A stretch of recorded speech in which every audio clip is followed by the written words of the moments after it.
yes, you've been doing this urban retreat. What a wonderful thing to do, to practice a retreat in the midst of, as it were, your usual life, to bring some intensity and focus in the midst of everything else. I did do an urban retreat years ago in Sheffield. I've been involved with the Sheffield Buddhist Centre for a long time, and I think they sort of pioneered urban retreats up there, and it was a really good thing to do. And I got a postcard from myself after I got back to Padmavajra, because we, on a certain point of the retreat, we wrote a postcard to ourselves to remind us of our practice. I was a bit, who do you think, who's this writing to me, telling me what to do? Anyway, it's very, very good that you're doing that, and I like the approach you've had of beginning with an exploration of friendship.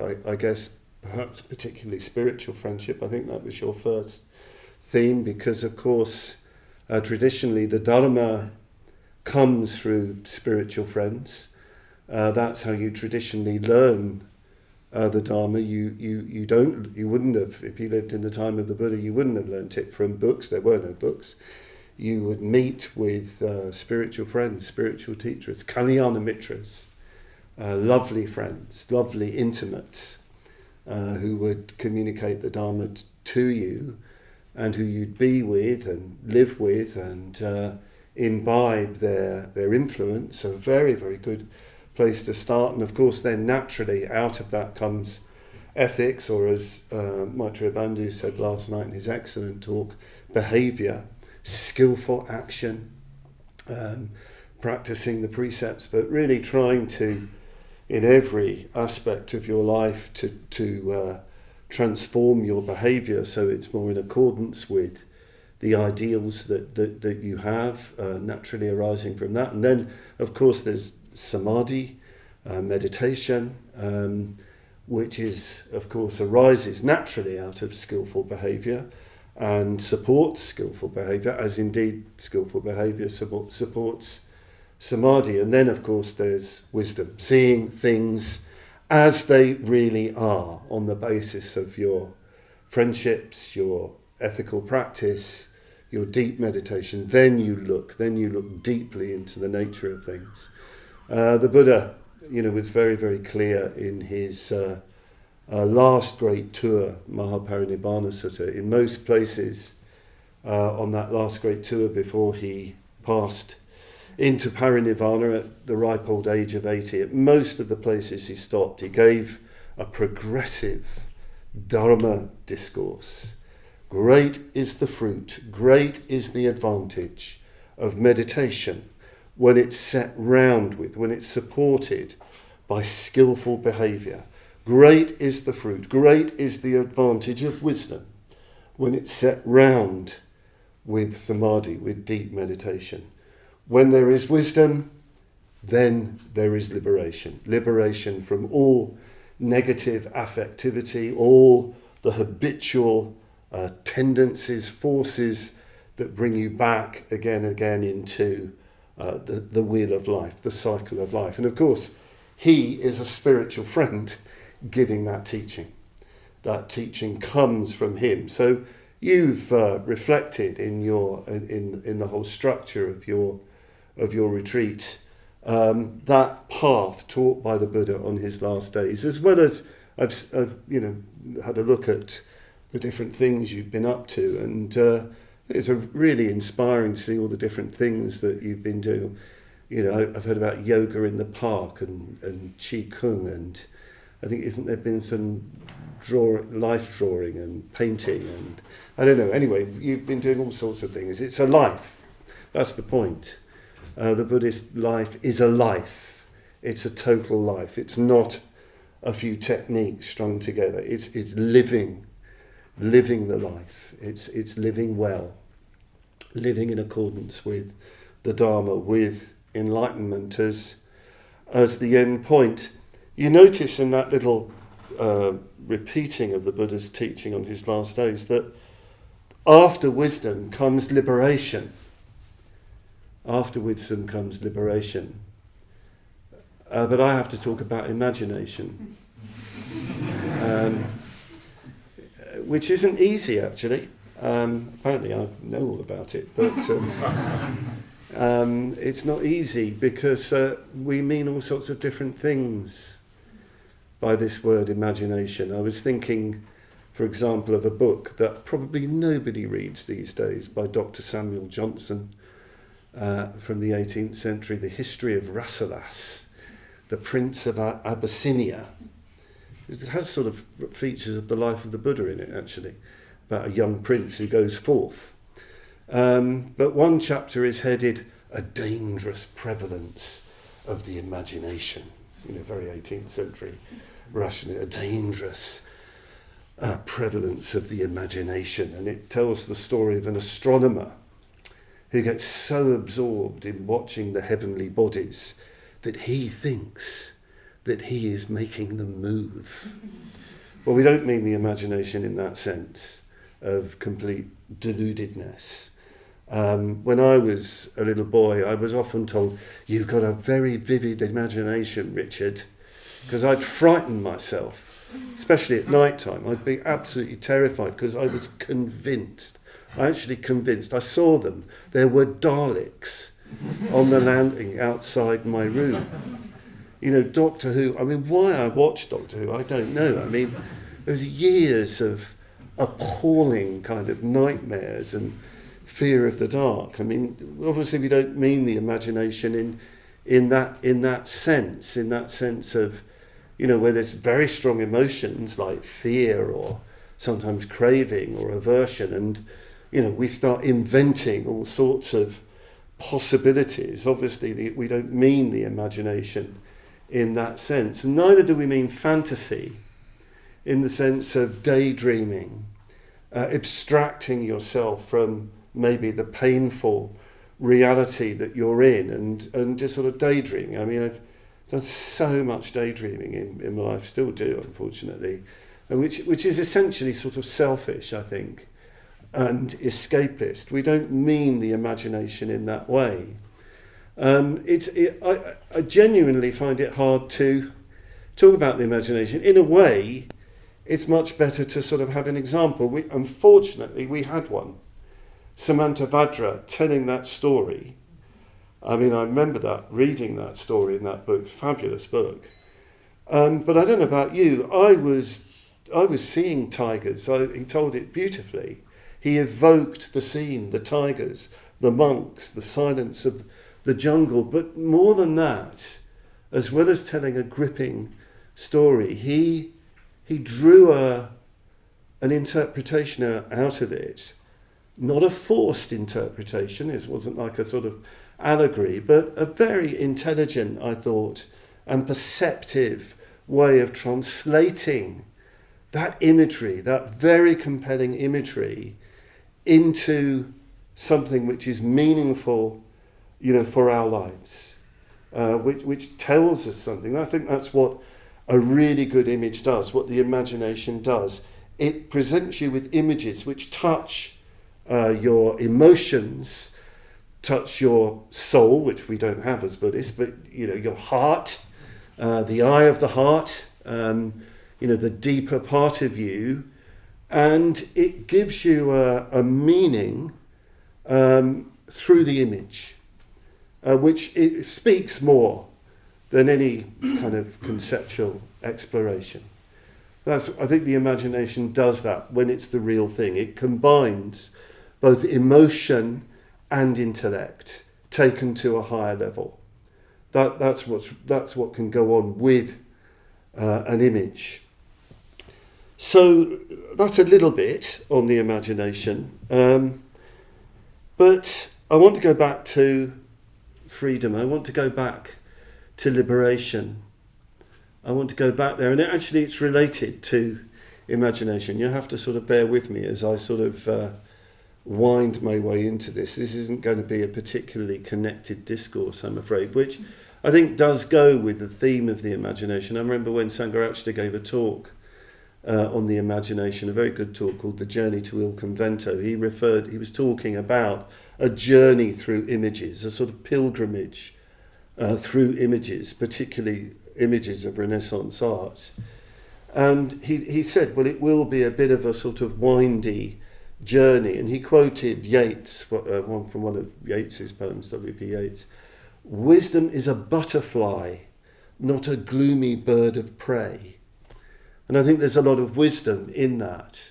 We tend to think of wisdom as, it's going to be penetrating and straight to the heart of things. And there is a truth in that. But I think it's also something, when you're on this sort of journey, it can be laid out very, very clearly for you. But on the other hand, the journey is very elusive. It's sort of windy. You have the sort of straight path on that poster through the forest, and that's very good. But you'll probably find in your own journey, it doesn't always seem quite like that. It does feel more like a beautiful butterfly going from blossom to blossom in the garden, finding its way. So let me go back to liberation, back to freedom. And here there is an image. Where does Buddhism come from? Really, there's no such thing as Buddhism. That's very, very important. There are only Buddhists. And Buddhists come out of enlightenment. But enlightenment isn't an abstraction. There's no such thing as enlightenment. There's only enlightened people. Originally, there's only the enlightened person. So Buddhism, the Dharma, the truth, the path, the way, comes from a person. This is tremendously important to remember, especially if you start getting lost in abstractions. You have to come back to the person. It begins with the Buddha, particularly the image I have in mind comes from one of the oldest collections in the Buddhist canon, the Udana, the verses of uplift or inspiration. That begins with discourses called the Bodhi discourses or the Bodhi tree discourses, and they start immediately after the Buddha's enlightenment. Enlightenment, awakening has happened. The Buddha, his vast, profound meditation has seen into the nature of the whole of existence without exception. And the effect is him sitting beneath the great spreading branches of a Bodhi tree. And we have to really imagine how he would have looked. Don't think of somebody in nicely laundered canary yellow robes and all golden skinned. He would have been quite dark. He'd been living out in the open, practicing all that asceticism, dark skinned, maybe quite grizzled features actually. He wouldn't necessarily have had a shaved head. He would have been wearing kind of ochre rag robes probably, that he'd sort of gathered from the burning grounds and stitched together and discoloured with mud. He would have been extremely lean, seated there in the jungle beneath this Bodhi tree. And the text says he sits for multiples of 7 days and 7 nights. 7 is a magic number. Tasting the bliss of liberation. Tasting the bliss of liberation. This is what is talked about, the vimukti sukha, the bliss of liberation, the great bliss, a bliss without any boundary, no boundary in his consciousness, this liberation from all ignorance, all negative affectivity, this sense of tremendous ease, tremendous bliss, ecstasy. He's just there, absorbed. This is really, really important. Really, really important when you contemplate Buddhism. I think bliss doesn't get the attention it deserves. in Buddhist discourse and in Buddhist practice. Pleasure. The pleasure to end all pleasures. That's what the Buddha realizes. This is extremely important in our practice, that we look for pleasure.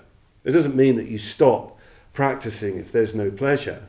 It doesn't mean you give it up, but you look, you always pay attention, to that satisfaction, that bliss in your practice, because that's, in a way, your juice, your rasa.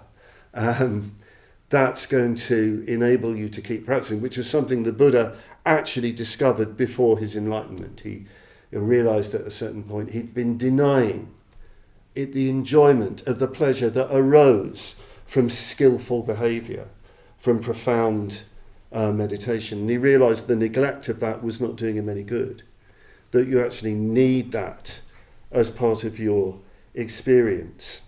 So he's enjoying the bliss of liberation. It's an extraordinary bliss, this, because we usually think of pleasure as something arising between subject and object, sense experience and so on.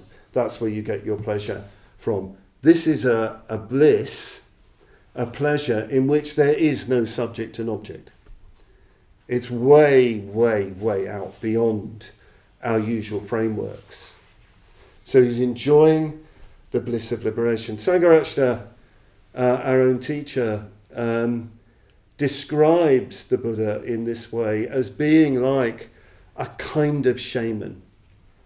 And in fact, in the Udanas that the Buddha uses at this time, the verses of uplift to describe his experience, he uses a very archaic word. He uses the word Brahmin, but not in its caste meaning, the priestly class. Sangharakshita feels he's referring back to a much more ancient meaning of the sort of, if you like, the holy person who goes off alone to discover special knowledge to bring back to the people. So this is the Buddha. This is where Buddhism begins. The Buddha realizing, having seen into the nature of things, seen things as they really are, particularly seen what we call conditionality, becoming, this vast becoming, that there's nothing fixed, nothing unchanging, and beings are just being reborn according to their deeds, and seeing through all that, transcending all that, he enters then the bliss of liberation, and he's just absorbed. The way Sangharakshita describes it is as if he needs a period of absorbing this unprecedented, well, it's not an experience, it's beyond experience, this unprecedented whatever, which, if you like, his whole being has gone over into the beyond. He then is absorbed in deep meditation, looking to discover the words, the principles that can articulate what he's seen. So this is an image, isn't it? I've told you a story. This is where Buddhism comes from. It comes from the enlightened person. If you've read a bit of Buddhism, you would have heard all about nirvana, enlightenment, shunyata, emptiness, all the rest of it, mahashunyata, and on and on and on. It all gets very, very sort of heady and intellectual. But it's the person that is actually the most important. If you can have a sense of enlightenment as a person, you're approaching enlightenment more closely. A person who, as it were, becomes an image. Because after all, our highest category is personhood, isn't it? Our highest category in life is personhood, because we're persons. And I don't know about you, but this person thinks they're the most important person in existence. I don't think I'm alone with that. Even if I'm giving myself a hard time, I'm still the most important person. I treat myself very, very well, actually, even if I'm doing things which I shouldn't be doing. I'm still extremely important to me. So to endow enlightenment with personhood, to see liberation as a person, is an inner person, you're endowing it with the most sacred, actually.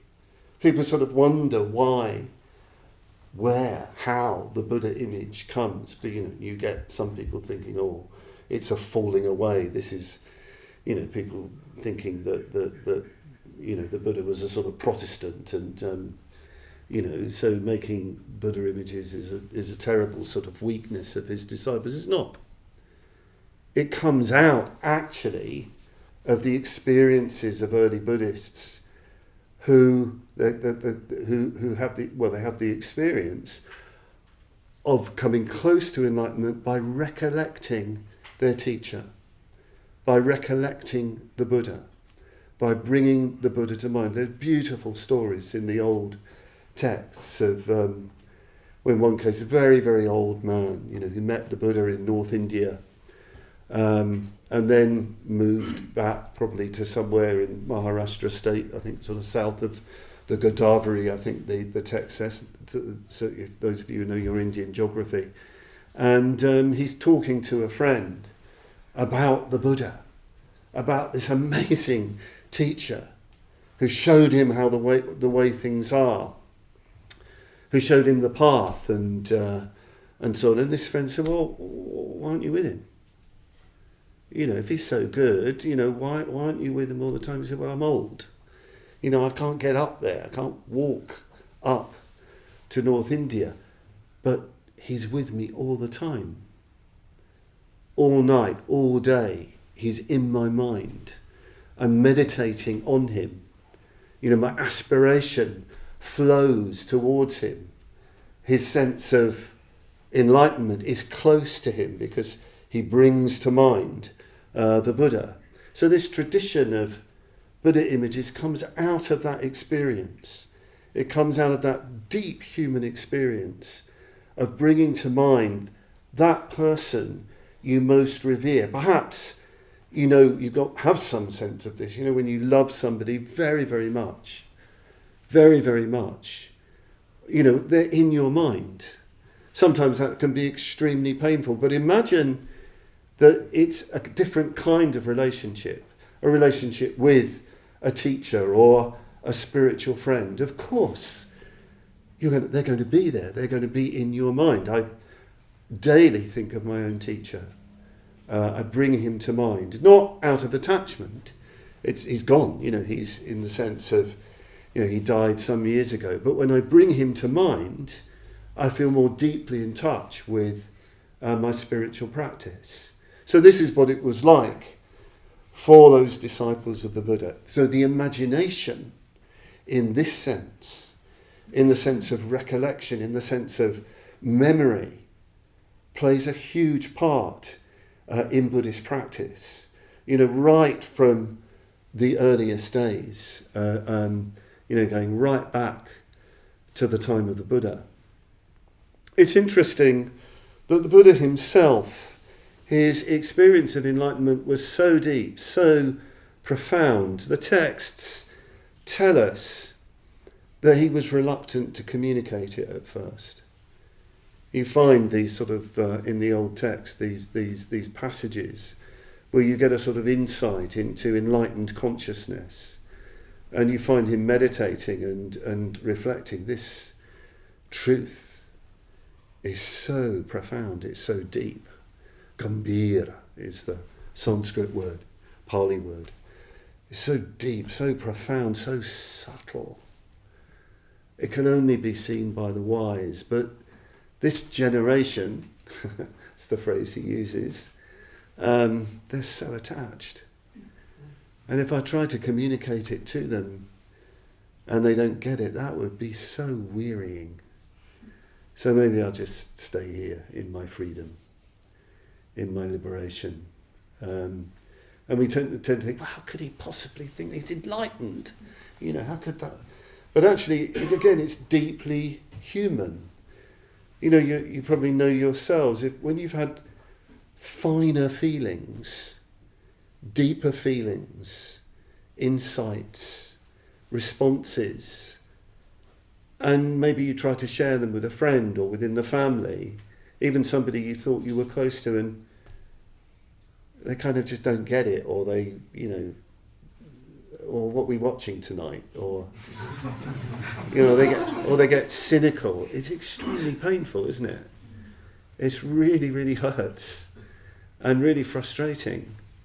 So on an infinitely higher level, that's what you have with the Buddha. So you have this image of the Buddha really wondering about whether to teach, and here the mythology starts to emerge. There's a lot of mythology in the old text. It said that a great God, not the creator, nothing like that, a conditioned being, a sort of divine being named Brahma, who has a kind of responsibility for the world. He sees this happening, and he thinks, this can't happen. He can't do this, because the world is perishing, the people are perishing. In the words of the Bible, that's not in the Pali Canon, without vision the people perish. Without vision the people perish. Fabulous phrase that, isn't it? Without vision the people perish. And don't we know it? We're perishing. So he entreats the Buddha to teach. Look again. Look again. There will be people who see. And again, we have an image. It says that the Buddha looks at the whole world, looks at beings with the detail's significant, his Buddha eye. You get lots of different eyes in Buddhism, not just the fleshly eye. You have the divine eye, which comes through deep meditation, where you can sort of see from far away and so on and so forth. You get the Dharma eye, and you also get the Buddha eye. So this is enlightenment looking.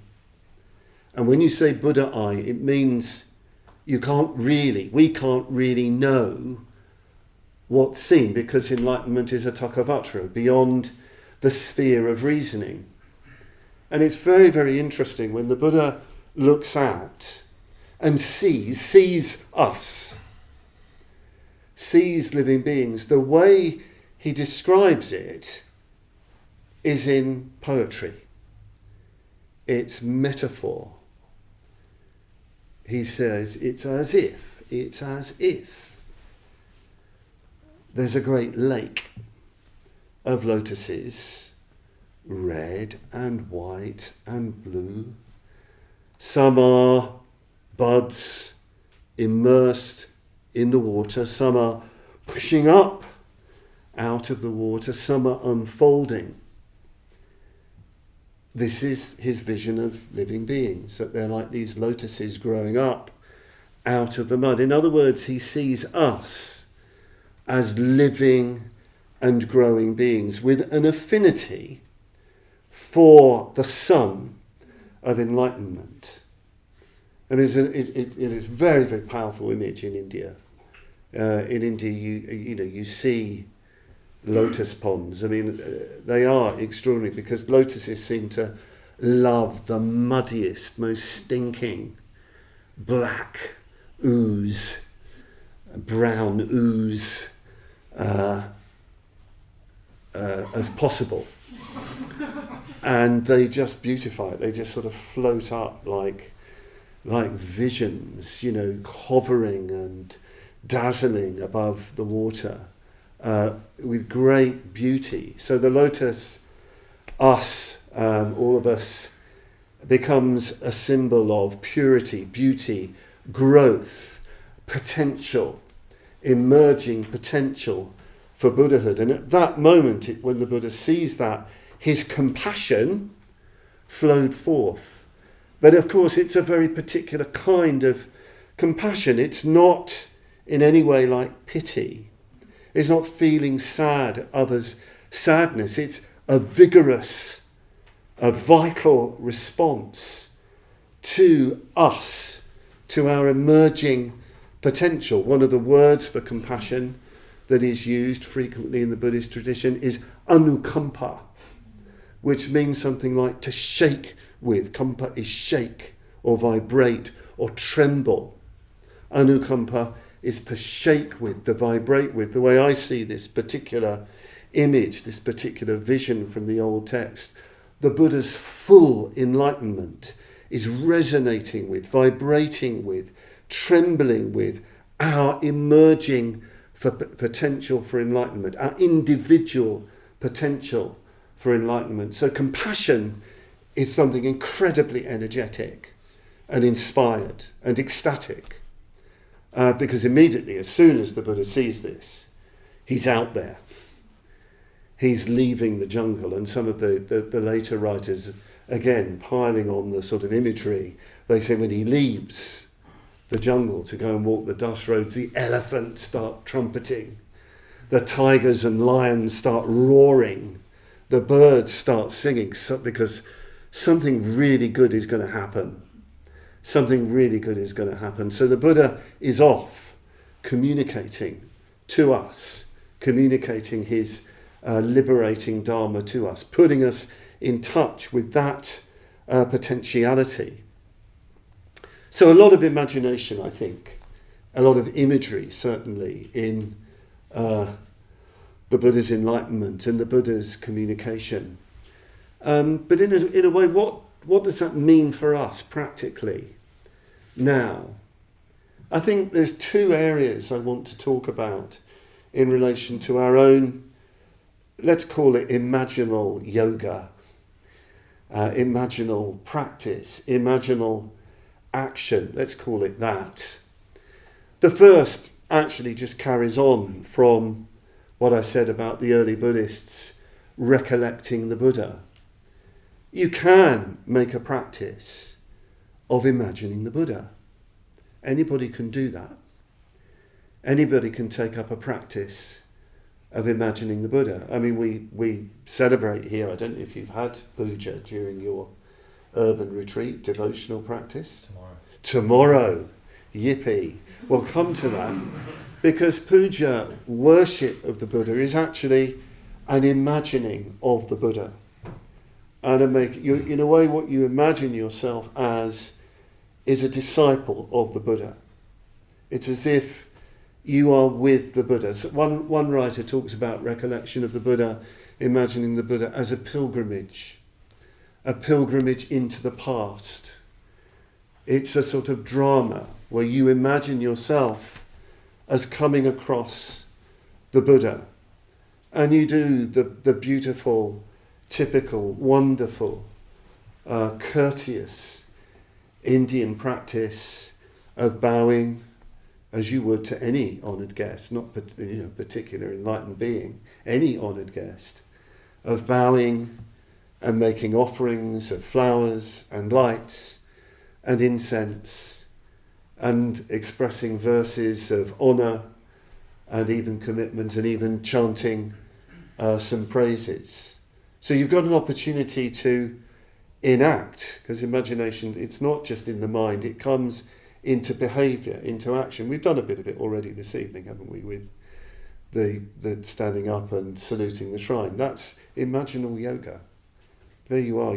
As soon as you do that, the Buddha is present, the Dharma is present, the Sangha is present. Those are mantras we chanted. They're words of power, words of truth.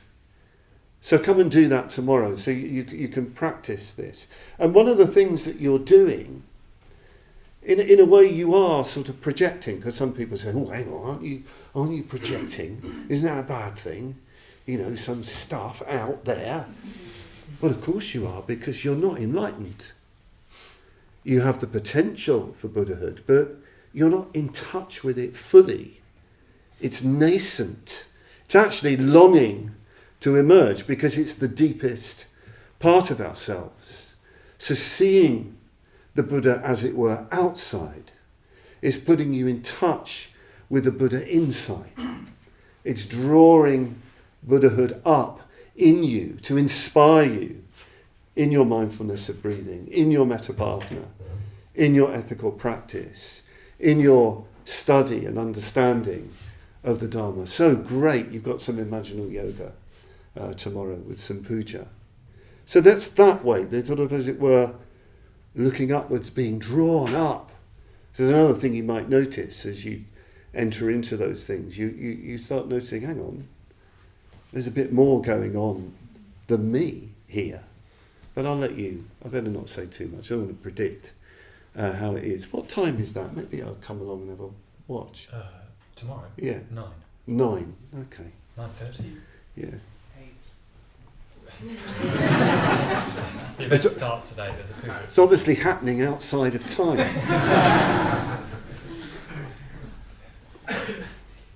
But there's another way in which we can talk about the imagination, I think. And that's in relation to one another and to all others. It's using the word imagination in a slightly different way. Can you remind me of your name? Sorry? No, right. Oh, me? Yeah. Suvana Jyoti. I'm very sorry, Suvana Jyoti.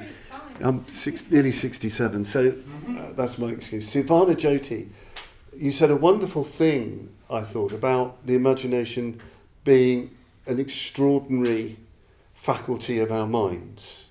I think didn't you say something like that? A wonderful. I thought that was so important to appreciate that and understand that. And one of the things we can do as human beings is imagine ourselves as another, as one another. And this becomes a very, very important practice in Buddhist tradition. And of course, it's not just in Buddhist tradition, it's throughout, it's throughout the world, this whole idea of what they call the golden rule, treating another as you treat yourself. Giving another the same respect and reverence as you would yourself, the same care and attention as you would yourself.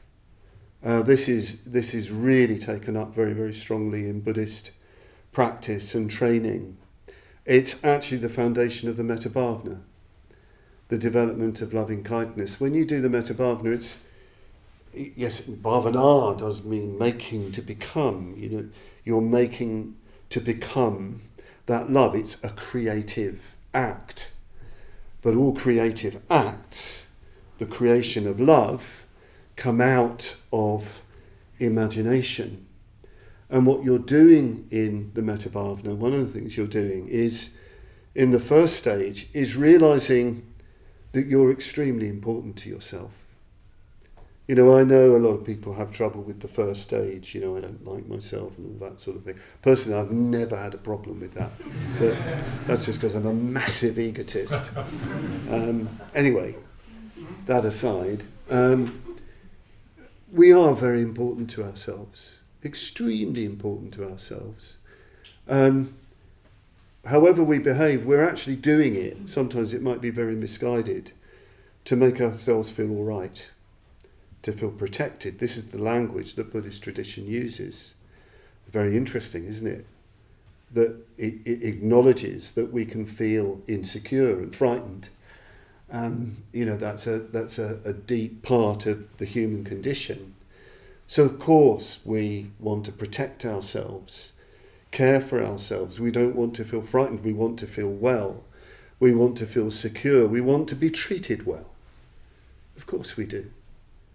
Of course we want to be treated well, with respect and courtesy. And what you're doing in that first stage of the Padmavajra, you're sort of becoming a friend of yourself.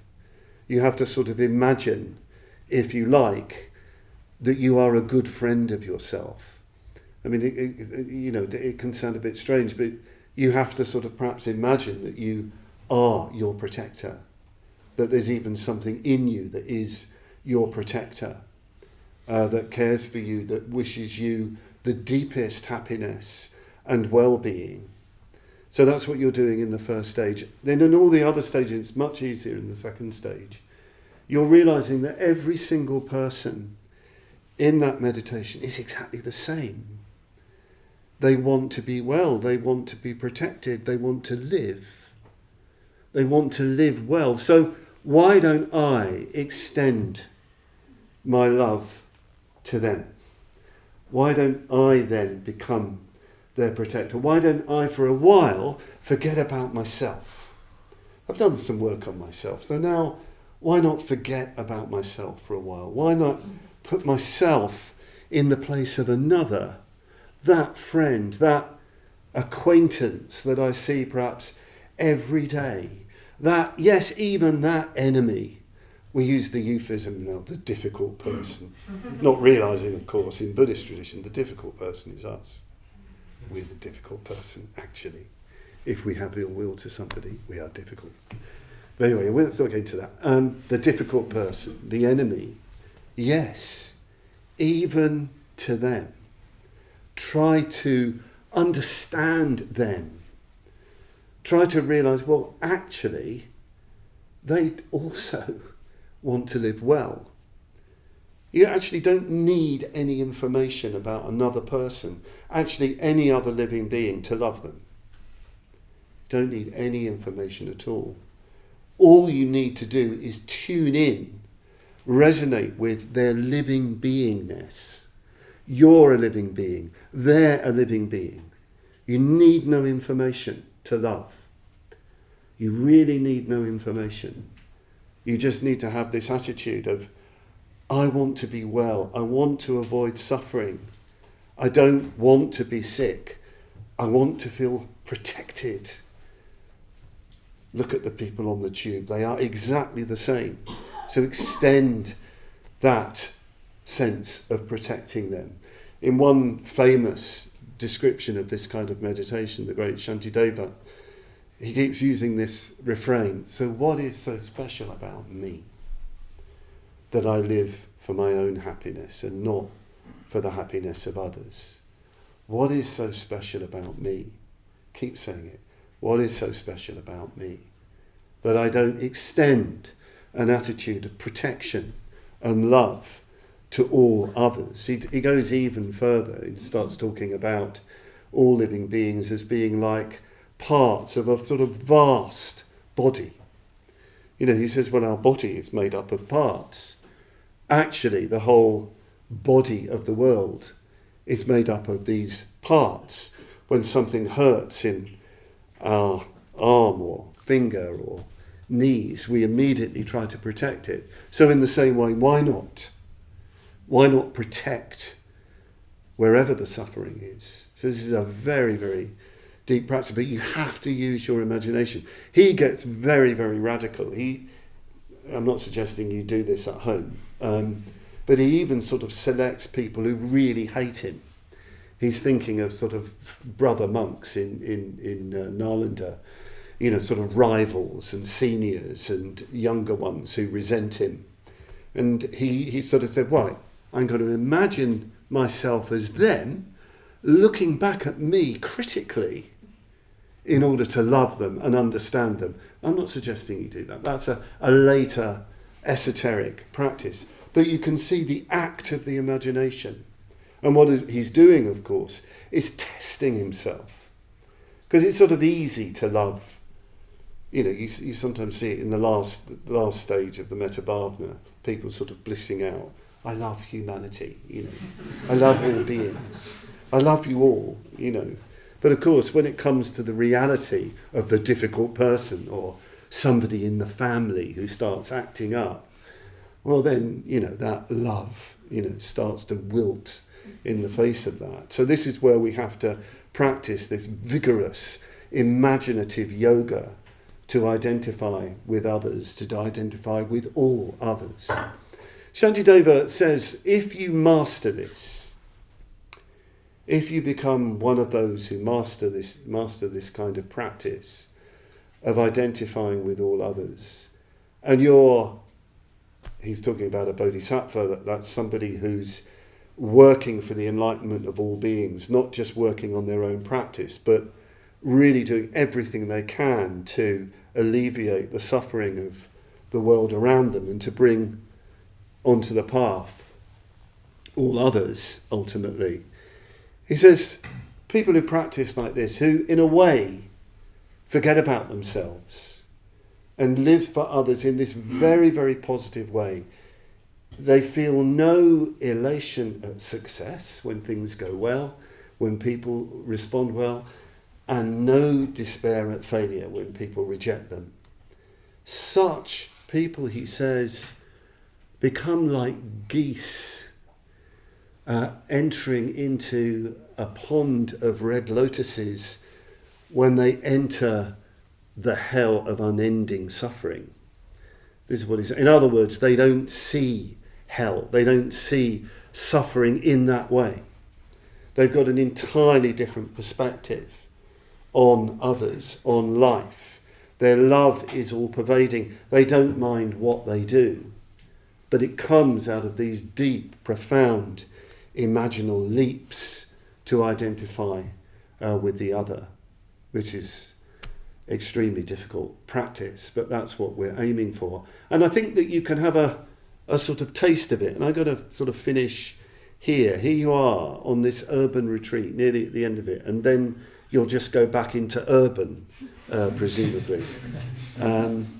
But maybe try to pretend that you're bodhisattvas just for a few days. Pretend that you're going to practice in a different way.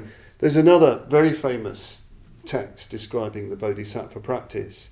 And in this particular text, the person teaching, a character named Vimalakirti, says that bodhisattvas, if they're the real deal, if they really are people on this path, coming out of this profound identification with others, living out of this vigorous love and wisdom and understanding, they really can't be troubled by anything. In fact, if they're troubled, it can only be another bodhisattva who's hassling them. So it can't be anything other than a bodhisattva who's giving them a hard time. So, if that difficult person is really giving you a hard time in your workplace, in the family, a neighbour, think, hang on, no, you're a bodhisattva. You're training me in developing patience and love. Thank you very, very much for being so difficult to me. It goes on like this. So, all the people who sort of tempt you and give you a hard time, all those horrible politicians, I'm sure you've got your favourite ones who you really, really hate. They're just bodhisattvas. They can't be anything else because you're so elevated in your own spiritual practice. So, use those situations as a way of transforming your engagement with life, because it is hard, isn't it, in the city. I live in a beautiful country retreat centre in Norfolk, and the only kind of problems we have is, well, they're so petty as to be ridiculous, and you wonder about it. But here, I don't know what was going on this afternoon, but the sirens this afternoon, I was trying to meditate, the sirens going up and down the road, and I think, crikey, people have to live with this every day. Incredible. So, and I must admit, I was having a bit of trouble thinking of those sirens as the sort of chanting of mantras of bodhisattvas. But anyway, I'm sure you can do better because you actually live here and I don't. So I wish you well. Well done for doing the urban retreat, and I wish you well going on in your rich Buddhist practice, your imaginal yoga of living this life. So remember perhaps these two things. Imagine the Buddha for inspiration. The Buddha is the embodiment of the kind of life where nothing troubles you. Nothing troubles you. Whatever is trouble is transformed onto the path. Well, in the Buddha's case, it's just transformed into enlightenment. And practice, the imaginative practice of really treating others as you would treat yourself, and revering them and respecting them and reaching out to them and protecting them as you would protect yourself, and encouraging them to flourish and grow in love and in the Dharma. Thank you.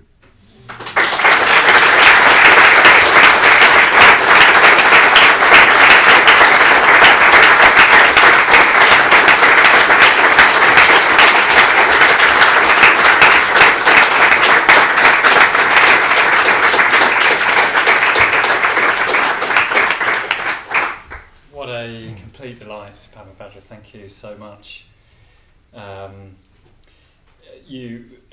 So appropriately for the imagination, you've evoked something. I'm not sure I can try and say what you've evoked, but I said to somebody earlier, I can't necessarily remember what Padmavajra says in his talks because it's not really on that level that I'm there at the time. I just like being around them and feel a little bit lifted up by a talk like that. There are a couple of things I'm going to take away from this one. One is your evocation of the lotuses. If you felt you were with the tigers in the forest when Samantabhadra was speaking, I felt we were in the slime, about to break the surface of the water or something. It's so exciting, and that you don't need any information about another living being in order to love them. That was very, very striking. So I think you've really evoked the imagination and brought such a lovely flavour of it to our retreat. So thank you so much for giving us that taste of that aspect of the ideal and of our day-to-day practice, which you've emphasised very much as well. So thank you very, very much indeed again. Yeah, let's give Padmavajra a round.